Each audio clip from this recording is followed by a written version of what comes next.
100% शुद्धता की गारंटी रहेगी और 100% नेचुरल प्रोसेस से पारंपरिक तरीके से तैयार होके मसाले आपके घर तक पहुंचेंगे।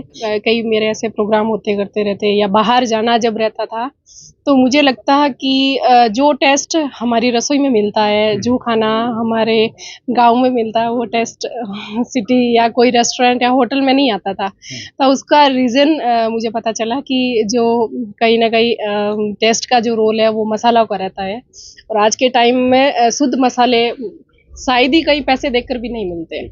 तो उस चीज़ को मुझे लगा ये दिक्कत मुझे है तो बहुत से लोगों को होगी, क्यों ना हम ऐसा प्रोडक्शन शुरू किया जाए जो सभी लोगों तक अपने शुद्ध मसाले दिए जाए। तो वहाँ से मैंने शुरू किया। 8 मार्च महिला दिवस पे अपनी ऐप और वेबसाइट लॉन्च की और लोगों का बहुत अच्छा रिस्पॉन्स रहा है। जो भी जिन्होंने भी मंगवाया है, जो भी बना रहे हैं खाना, सबका मतलब उसके कमेंट्स सबके बहुत अच्छे रहे हैं कि सच में घर की याद आ गई। हाँ, सबसे पहले सारी ऑडियंस को मेरा नमस्कार। और खुद का खाना, खुद की रसोई ये चीज़ें मतलब खाने का इंटरेस्ट मुझे बचपन से था। जब स्कूल टाइम से मैं घर आती जो टाइम मुझे मिलता क्योंकि 4 भाई-बहनों से हम सबसे बड़ी मैं हूँ, तो खाने की ज़िम्मेदारी जब बड़ों वाले पे आती है, तो मैं हर बार कहीं न कहीं न्यूज़ में कहीं आता खाने के बारे में या कोई बुक्स होती तो मैं उसको रीड करती और उसके जिसे जो मेथड होता है उसके अकॉर्डिंग बनाने की कोशिश करती। ऐसे धीरे-धीरे कुछ न कुछ नया बनाती रहती। लेकिन ये चीज़ें पता नहीं थी कि आगे जाके यही प्रोफ़ेशन हो जाएगा और इसी में अपना करियर बन जाएगा। ऐसे करते-करते मेरी शादी हो गई, शादी के बाद 5 साल ऐसे ही बैठी रही। उसके बाद यूट्यूब पे आने का सोचा, यूट्यूब मैं भी एक 5 साल की बच्ची से इंस्पायर्ड होके अपना यूट्यूब चैनल बनाया।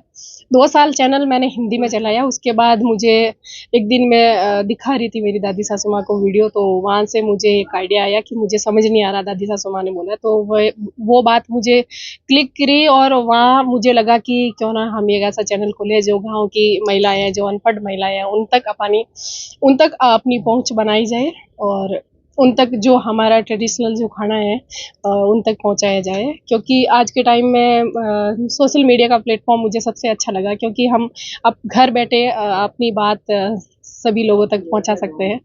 तो मैं यूट्यूब पे आई, 2 साल हिंदी में चैनल चलाया, मारवाड़ी में शुरू किया। मारवाड़ी का जो चैनल इससे पहले ऐसा कोई क्रिएटर था ही नहीं जो राजस्थानी भाषा में कुकिंग करता हो या अदर कोई एक्टिविटी करता हो। तो जब मैं इस प्लेटफ़ॉर्म पे आई राजस्थानी भाषा में तो उसके बाद हज़ारों महिलाएँ भी आई अपना हुनर दिखाने और अपनी भाषा को प्रमोट करने, तो मुझे बहुत अच्छा लगा। फिर उस राजस्थानी भाषा का जो चैनल है उसका रिस्पॉन्स पब्लिक का बहुत अच्छा रहा। जितना मैंने जो मेरे मन में एक शंका थी कि जब मैं ये लेके आऊँगी तो लोग पता नहीं क्या सोचेंगे, अनपढ़ है, गँवार है या कुछ आता नहीं है बोलना करना, तो शायद मारवाड़ी में आ गई है। लेकिन इसके उल्टा जब मैंने जैसा मेरा हिंदी चैनल का जो रिस्पॉन्स मुझे नहीं मिला, वैसा मुझे राजस्थानी भाषा का मिला। मेरे 1 ही महीने में 1 लाख सब्सक्राइबर हो गए थे और लोगों के इतने अच्छे-अच्छे कमेंट आने लगे कि मैं मतलब इतना मतलब खुश हो जाती कि वाक़ई में इतने लोग जानने वाले भी हैं अपनी भाषा को। तो ऐसे करते-करते मैं राजस्थानी भाषा में कुकिंग करती गई। 19 में मैंने शुरू किया था राजस्थानी भाषा का चैनल और फिर मैं कई मेरे ऐसे प्रोग्राम होते करते रहते या बाहर जाना जब रहता था, तो मुझे लगता है कि जो टेस्ट हमारी रसोई में मिलता है, जो खाना हमारे गाँव में मिलता है, वो टेस्ट सिटी या कोई रेस्टोरेंट या होटल में नहीं आता था। तो उसका रीज़न मुझे पता चला कि जो कहीं न कहीं टेस्ट का जो रोल है, वो मसालों का रहता है और आज के टाइम में शुद्ध मसाले शायद ही कहीं पैसे देकर भी नहीं मिलते। तो उस चीज़ को मुझे लगा ये दिक्कत मुझे है तो बहुत से लोगों को होगी, क्यों ना हम ऐसा प्रोडक्शन शुरू किया जाए जो सभी लोगों तक अपने शुद्ध मसाले दिए जाए। तो वहाँ से मैंने शुरू किया। 8 मार्च महिला दिवस पे अपनी ऐप और वेबसाइट लॉन्च की और लोगों का बहुत अच्छा रिस्पॉन्स रहा है। जो भी जिन्होंने भी मंगवाया है, जो भी बना रहे हैं खाना, सबका मतलब उसके कमेंट्स सबके बहुत अच्छे रहे हैं कि सच में घर की याद आ गई या जो खाना हमने बचपन में खाया था वो अभी खा रहे हैं, तो बहुत अच्छा लगा।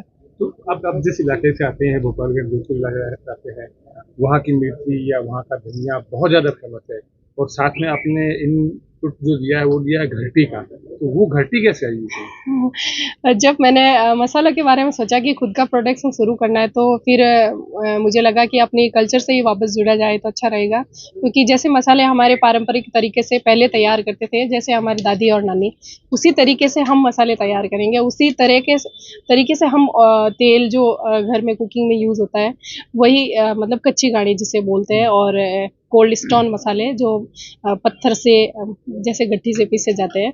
गट्ठी से पीसना आजकल के टाइम में पॉसिबल है नहीं, क्योंकि वो महिलाओं में न तो शक्ति रही है, ना महिलाएं ऐसा काम करना चाहती कि दिन भर गट्ठी से मसाले पीसे जाए। तो उसका एक सॉल्यूशन निकाला हमने। 5 ऐसे चक्कियाँ लगाई और उसको लो आरपीएम पर मोटर से जोड़ दिया, तो फिर ऑटोमेटिक उसमें मसाला पीसा जाता है।